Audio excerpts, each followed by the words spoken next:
Probably just saw us click off of here randomly. I don't know what happened. We're just dealing with some random technical difficulties in the middle of the break, but we're back into it. We got to jump right back into the action. We're switching gears over to the NCAA, into college football, and we're going to talk about who is the best quarterback in college right now, who are going to be like the top four teams as we get ready to preview the college football playoffs. In my opinion, I'm rolling with Lenore Sellers. He's one of the best guys. His dual threat ability, his ability to play in South Carolina, he's been one of the best young talents. I thought he should have declared for the draft last year. I think South Carolina is due for a big year this year, and do not be shocked if you see the Gamecocks in the college football playoff this year. What are your thoughts, Jake? And who do you have as the best QB in college right now? I love your pick, Marab. Honestly, too, this is a guy in Lenore Sellers. That's an absolute athletic freak. 6'3", 240, toolsy, explosive dual threat passer. A guy who completed 65% of his passes, so still can throw it, really can sling it. And then you look at what he can do on the ground. Rushing for over 150 yards in a rivalry game against Clemson. Still is really young, only 20 years old, so has a lot of growth and upside, and kind of just has a lot of unique traits. Is really strong, has pretty good vision in the pocket, so he's kind of able to make a lot of plays where situation really shouldn't let him make a lot of great plays. I'm a big fan of South Carolina as well. I think there's going to be some question marks there on just kind of some of their skill position guys. But somebody else, too, when we're looking in the state of South Carolina, is Cade Klubnik from Clemson, a guy who's going to be in his third year as a starter there, bringing back his top three wide receivers in Bryant Wesco Jr., Antonio Williams, a guy that had 3,600 passing yards last year, 36 pass touchdowns, only 6 interceptions. Can Cade Klubnik kind of be the guy? He has starting experience. He's working with Garrett Riley, who's in his third year as the offensive coordinator as well. You have 4 of 5 offensive line starters returning there for Clemson. You have your top 3 wide receivers, and you have a top 100 freshman running back coming in this season. So with all those places kind of around Cade Klubnik, that's very favorable. I think one of those two guys in the state of South Carolina, it's certainly possible. There's a couple other guys, though. The big name, Arch Manning. What are we going to see from Arch? What do you think about? Archie. Archie. One of the best young high school prospects we've ever seen. Obviously, we know he's related to Peyton Manning. We know him from his last name. But hey, don't forget on Eli there. Don't be hating on Eli. Put some respect on his name hey, now. man, Okay. I already put on the hat. You know why? I'm a Boston guy. We saw what just remember what happened in those two Super Bowls over there. No. See, that's where we draw the line when we're. I'm kidding. Eli Manning obviously causing nightmares for every New England Patriot fan of the modern generation. Anybody at my age knows what he did. The helmet catch, the perfect season, spoiled, everything. We know it. Eli Manning is one of the all-time greats, and he's a Hall of Famer for a reason. But when we're looking at Archie Manning, I think the reason why he's I think his arm talent is phenomenal. His ability to run with the football is phenomenal. He's a dual threat quarterback as well. I just think we need to see him on the field. We didn't see him play that well in his one time or the couple times that he came in. I think Quinn Ewers got hurt. I think it was against Georgia this year. Was it Georgia? Or am I making that up? It was somebody. He did have 2 starts this season, but it was also against Louisiana Monroe, and I believe Mississippi State was the other game he started. So 2 matchups where the competition wasn't really on par with what Texas brought to the table. There was one game, though, that Texas did play. Quinn Ewers went down before halftime, and Archie Manning came in. And I remember Archie didn't really have the greatest game. It may have either been they were getting blown. I can't remember exactly who it was. But am I making that up, Jake? Regardless, No, he did come in at one point. I believe you were right.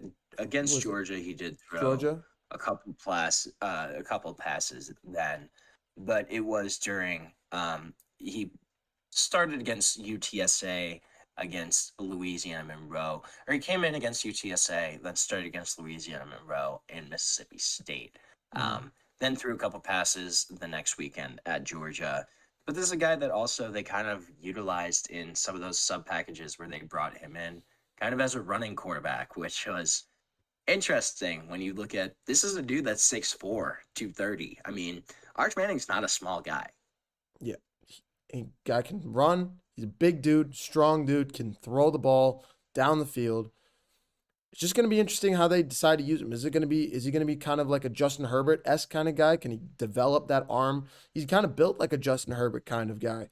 But I'm more of those guys that when they have already proven it on the field, or I know that I brought up Chicago earlier as a wild card team, but like Chicago's built to be one of those teams. Texas obviously still dealing with, still has a great coach, still playing phenomenal ball, but it's just gonna be interesting. I think I'm still just rolling with Lenore Sellers or Drew Aller in Penn State to over an Archie That Manning. was I'd say. one guy I was just gonna bring up was Drew Aller. What are your kind of thoughts on Drew Aller, a guy that could have came out this year and potentially would have been a first round draft pick? Um, how do you kind of see his season going this year after some question marks and after that crucial interception in the national semifinal against Notre Dame, where they had a chance to win that game, go down and have a 2 minute drive? Drew Aller throws an interception with about a minute left, kind of seals that game. So you have that still kind of lingering. What should we expect from Drew Aller in 2025? Well, first things first, Drew Aller is going to have even more pressure on him. He's already just lost his favorite target in Tyler Warren, now joining the NFL. He's going to need to work on his accuracy first and foremost for sure. But his frame, he's a big quarterback as well. Can run with it, can sling it. If I'm looking at Drew Aller, we need to figure out he needs to learn some better pocket presence, I'd say. He needs to know when to step up in the pocket, he needs to know when to run with it, he needs to know when to throw it out of bounds sometimes. Some of these picks that he's throwing can be it just looks like some of these plays can be avoided, unfortunately. Is that going to be part of his growing process? We've seen a lot of quarterbacks have this problem. Sometimes they just grow out of it, and it's college. This is the moment when you do grow out of it. This is your time to fix some of those bigger problems. I think he has the frame, he has the talent to be a better quarterback. It's just going to be about how the coaching staff puts him in the positions to succeed, I'd say. What are your thoughts on that, though? He needs to definitely beat Ohio State if he's going to jump into that higher conversation, though. That is one monkey he needs to get off his back. Yeah, I agree. I think Drew Aller, when you look at it, this is a guy that has all the traits, all the tools. Um, could potentially be a franchise starting level quarterback. One thing it kind of seems like when he's struggling, seems like he's jumpy. He's not really settling in, and it kind of seems like he's just a little shaky in terms of nerves, in terms of kind of his decision making. It's a little uneven. I think he just needs to learn how to settle down. And this is a guy that's he's a really young prospect for this grade, um, still only 20 years old. So a guy that's really young, still kind of growing into that role. But when you look at his experience as a starter, there's no more excuses now for Drew Aller. This is it, pretty much. You still have a really great starting offensive line. You have what I think is the best backfield duo in the nation in Katron Allen and Nick Singleton. And you bring in a couple transfer wide receivers too to help him out. There's no excuse for Drew Aller this season. And I think you're right. He's got all the tools, he's got all the traits. Can he just put all of that together and kind of show us why he's been projected as a first round pick over the past couple of seasons? He's going to need to figure it out. And you bring up that backline duo, that backfield duo that they have over there. That was a big reason why they had a lot of success this year. But I think that issue with Tyler Warren, losing Tyler Warren is crucial, is a big It's loss for gonna that be team. huge. It's going to be Yeah, huge. it's gonna be huge. I mean, that was a dude that lined up at tight end, lined up at wide receiver, lined up at running back, lined up at quarterback for the Penn State Nittany Lions. So I mean, literally did everything for Penn State. Even threw a touchdown pass this season. Tyler Warren, you're not going to be able to replace all of that. So there's going to be even more pressure on Drew Allen this upcoming season. Can he rise to the occasion? Can he finally beat Ohio State? You were saying, got to get that monkey off his back. This is the year to do it. He needs to. If there is I think Penn State has the better chance to do it than some of these other schools that have monkeys on their I back. think this is their best chance to beat Ohio State this season. Yeah. In probably about 10 years. Yeah. It's now or never if you're the Penn State Lions. If you want to do it, you got to do it now, and you got to get ready for it. But jumping into our next topic here, what do you think about the top 4 teams in college football? Do you see a team like Georgia going back to it? Do you winning it again? Do you see a team like Ohio State going back to back? What are your thoughts on the top 4 teams? Who do you think is going to shake out in the top 4 teams in the college football playoff? And do you have a preseason national champion by chance? Right now, my top 2, I think I have Texas at 1, Penn State 2. Then I kind of go back and forth between a couple teams. There's Georgia, there's Notre Dame, there's Ohio State, there's Oregon 2. Honestly, I probably think Oregon at 3, and then maybe Georgia 4. This is an SEC Big Ten heavy top 10. But when you look at Texas, their returning production, some of the guys on that defense, Colin Simmons, Anthony Hill Jr., who that's an absolute stud at linebacker, kind of patrolling the defense there for them. They are really stacked. They did lose a lot, but they brought in a lot as well. You look at a team like Georgia or like Penn State. Penn State really did not lose a ton of returning production. Oregon, yes, you're losing Dylan Gabriel, but you have Dante Moore, who was a former 5-star, started 6 games as a freshman, spent all last season learning behind Dylan Gabriel, a guy that I'm really high on for this upcoming season, and a roster that's still really talented across the board. And then you have Georgia. They're still the Georgia Bulldogs. Yes, they're bringing in a new quarterback in Gunnar Stockton, but I just think this team is too talented. Ohio State, they're going to be right. They're going to be good again, but there's a lot of question marks around this team. Losing, obviously, Will Howard, I don't think that's the biggest kind of issue, though.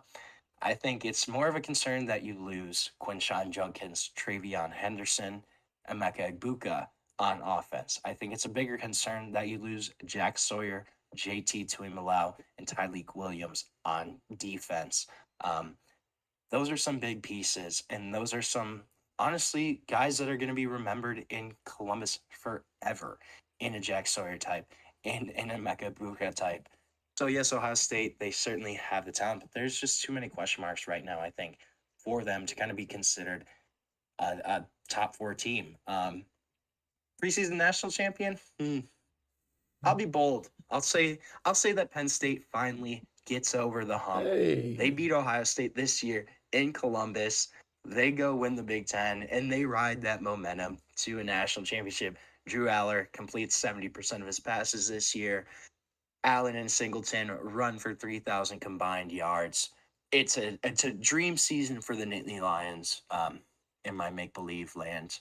Of fun. But Well, you better hope not only you better hope Ohio State fans don't see this. You better hope Ohio State fans don't see that top right of the corner of your screen, because they will be coming after you about that Ohio State pick. they can come after me all they want. I mean, but Penn State's out there. we'll see. Penn State's out there, but I think Jeremiah Smith is still definitely, he's one of my favorite wide receivers in in college football. He's probably easily one of the top 3 wide receivers in the upcoming draft if he stays healthy. I think the Ohio State, you're not giving them enough credit. I think they have some pieces that they could still work with, but of course, it's going to be out getting them all out there, and Ryan Day coaching them all up to be ready to go for this year. For my preseason pick, I'm probably going to roll with the Texas Longhorns. I picked them last year. That was a little bit of a fumble.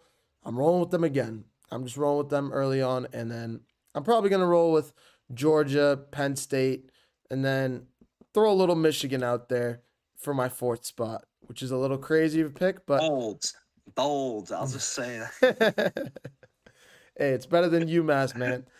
Hey, you're not wrong there. You're not wrong there. That's true. But we'll leave it at that. Either LSU or Michigan to hold that fourth spot. But we'll leave it there. Jumping into our last, I'm going to take a short break. In our last segment of the show, we're going to switch gears over to the UFC. We saw a big UFC last night, UFC 316 going down. We saw one champion retain his title. We saw a new champion in the women's division. We saw an unretired, a woman, an all-time GOAT in the women's division, unretire, and possibly be down for a massive fight coming up soon. You're watching the GSMC Sports Podcast, brought to you by the GSMC Sports Network. Don't go anywhere.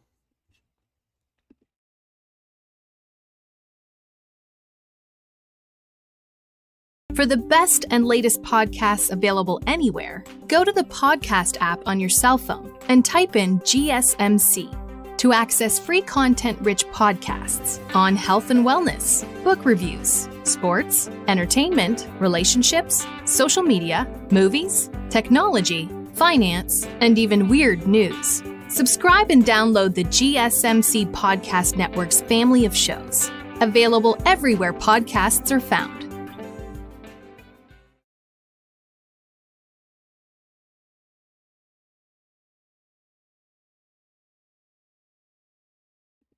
Hello, everyone. Welcome back to the GSMC Sports Podcast, brought to you by the GSMC Sports Network. As always, I'm your host, Marav Temi, joined today by my co-host and good friend, Jake Daly. In our next segment here, we're going to switch gears over to UFC, a topic we don't talk about all that much, but we had a massive UFC 316 last night. We saw Merab Dvalishvili come out and beat Sugar Sean O'Malley once again, the guy that he took the title from. In the rematch, took him out, not only by decision, the guy that always wins by decision, did not happen this time. We saw Merab come out, and I don't mean Merab, I mean Merab, come out and beat Sugar Sean O'Malley by submission. A phenomenal game plan by Merab. Great IQ in the late game, in the late situation on the ground. Two guys that were just going at it. Sugar trying to get up on his feet. Merab just keeping him down, and at one point, Sugar just gave up his back, and Merab just said, you know what? I could probably take his neck here, and just put him in that late game side triangle choke, and it was just all set and done right there.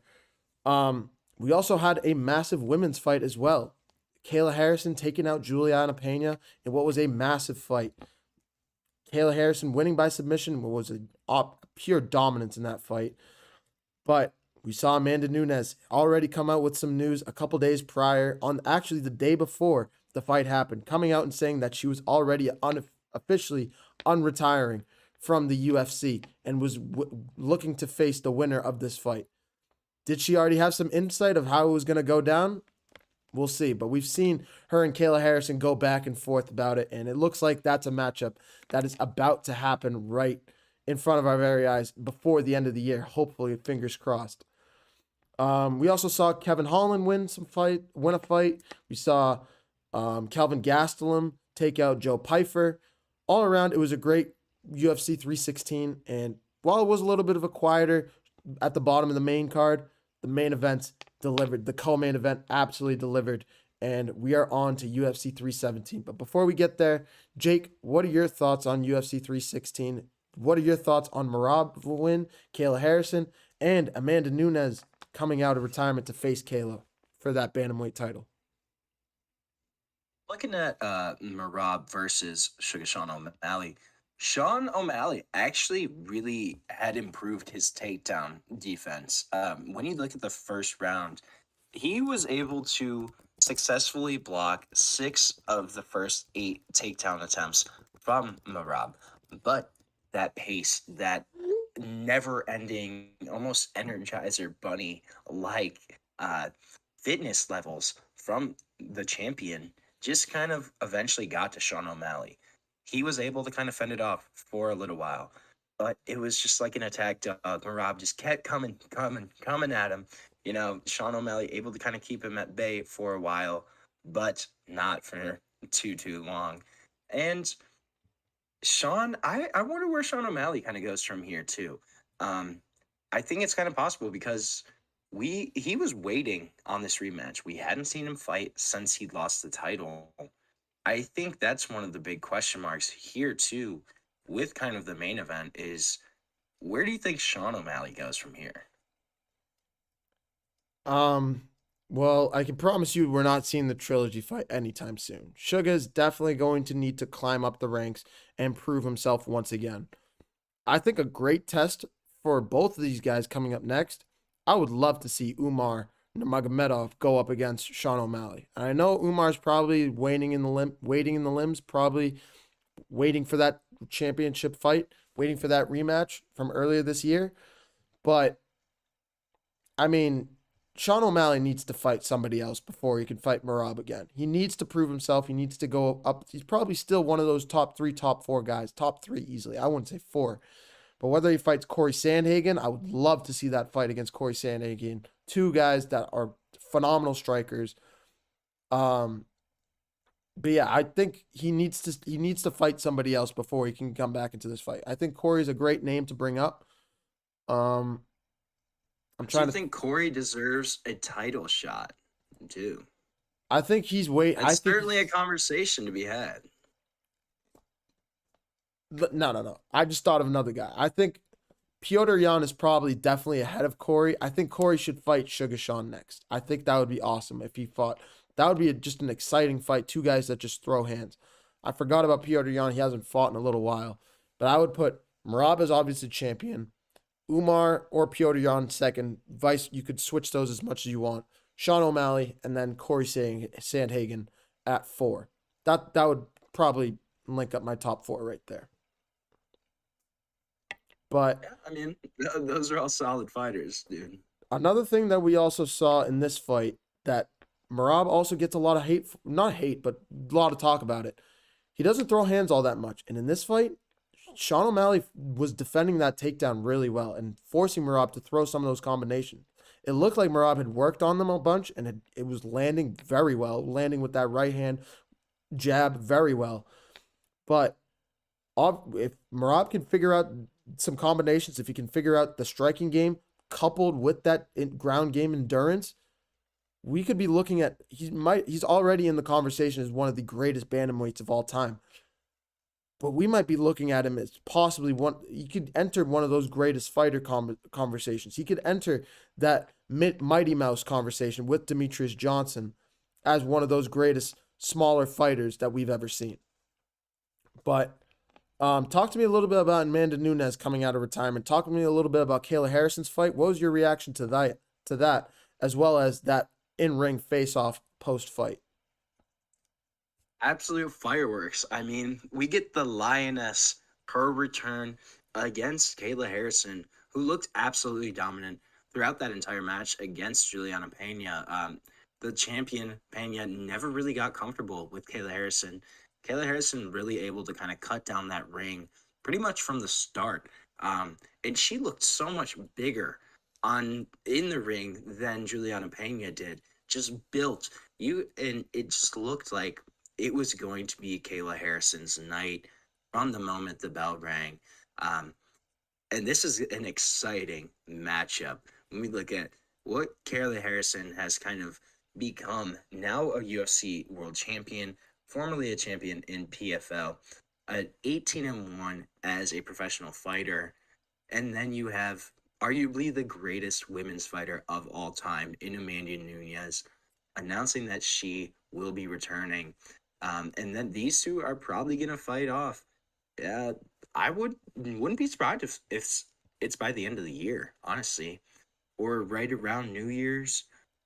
But this is a fight that's going to happen. They called each other out. Amanda Nunes walked in the ring yesterday. They got their little promo pictures where they're in each other's face for the camera, and then hugged it out after.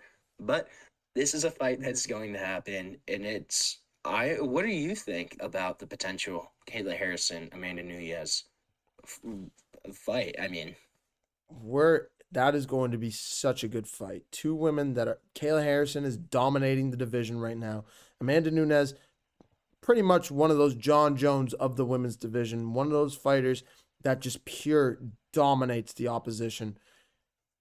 I think I might give the edge to the younger athlete right now in Kayla Harrison, but you never can count out Amanda Nunes, especially at how good she is on the ground, the way she's able to fight submissions. She can fight with her. She can fight the striking game. She can fight the ground game. All around, she's one of those utility fighters that can do it all. She can win in every single style possible. So I think that we are in for it. Unbelievable. This might be one of the biggest women's matches that we've seen in recent memory. The only one I can think of more that could be bigger than this one is the Ronda Rousey Cyborg fight that we saw years and years ago when Ronda Rousey won her title. We are in for a massive fight in this one. This is going to shake up the world, and I think we're also going to see this before the end of the year as well. I wouldn't be either December or January. One of those two is what is my early estimation of when we're going to see this fight. But yeah, I think it's a potential headliner fight. I mean, this is not just a co-main event fight. This is a main event UFC 321 Harrison versus Nunez, something like that. And it should be. It deserves that kind of spotlight because of the fireworks that we could potentially see from that matchup. for sure, what can you see? Do you want to Loki? Yeah, why not? We have a big UFC 317 just coming up in 2 weeks now with Charles Oliveira and Ilia Topuria coming up next. Do you see anything going wrong for these two fighters early in pre minicamp? Hopefully nothing happens. But what is your early estimation? What is your preview with these two fighters in that main event? This is going to be such a good main event. Yeah, it's going to be an exciting one.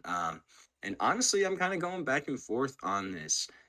Charles Oliveira for the longest time looked like one of the best fighters in the world, pound for pound wise. But then you look at what Ilia Topuria has kind of done throughout his UFC career. This is going to be an absolute barn burner. I don't really know who I'm taking yet in this fight. I think it's too close to call. I don't know if you have. Well, who are you leaning towards right now? What do you think? My brain says Ilia Topuria based off if he can fight on both sides of the ring. He can fight on the ground. He can fight with striking. His striking is some of the best in the UFC that we've ever seen. And it usurps Charles Oliveira's. But my heart tells me Charles, just because Charles' grappling game is so good. The second he touches your back, it's pretty much you've got maybe a 20% chance of getting out of that. That is how good of a marksman this guy is on the ground. His grappling, his jiu-jitsu is otherworldly. If he touches your back, if he touches your neck, you're pretty much done. So this is going to be a fireworks fight. I think it's going to be back and forth, round for round. But I do not see this fight going to a decision. I'd be shocked. It's either going to be a knockout or a submission on either side. But I'm rolling with Ilya, I would say. The last thing I'm going to point out, the last thing I want to touch on, we saw Dana White talk about this in the post-fight conference. Jake, we've talked about this off the air before, but do you think is there a way we're going to see John Jones and Tom Aspinall ever go at it in the ring? How did I know what you were going to bring up before you even got on the topic? I mean, we've been talking about it. So, but I don't know, man.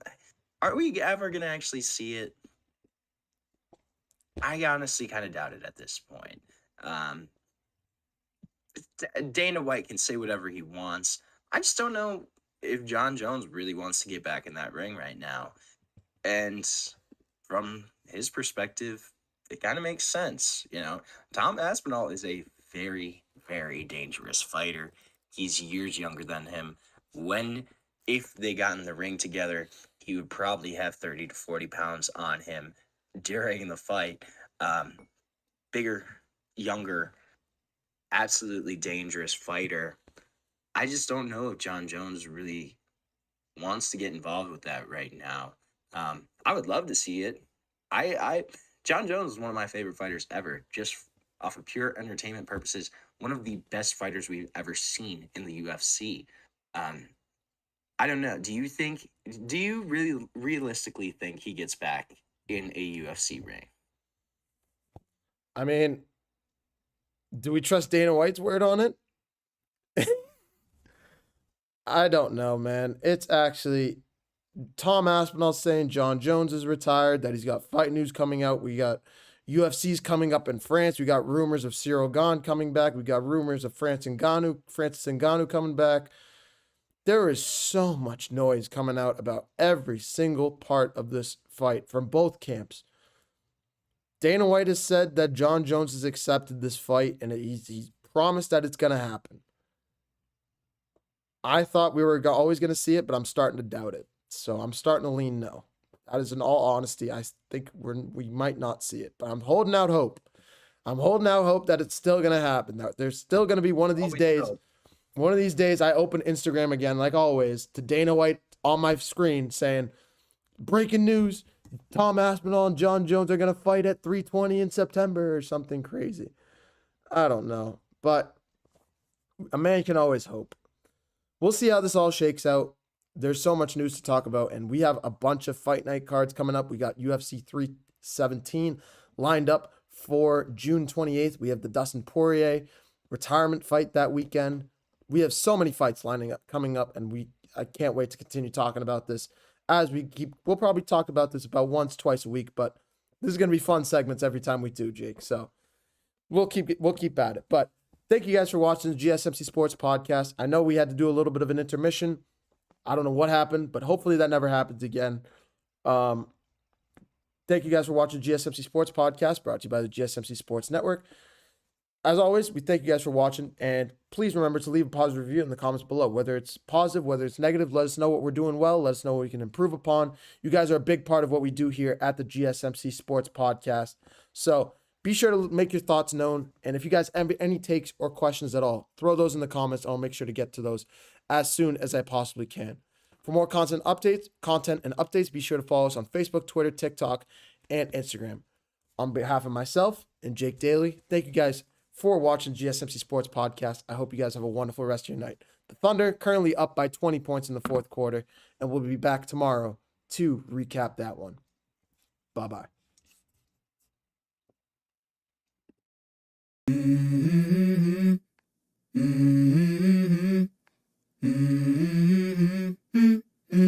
Let's go. I wake up to a little bit of drool on my pillow, feel like it's gonna be a bad day. Yeah, I'm tired of shit, and the coffee ain't hit yet, damn, ain't that great. I don't wanna go to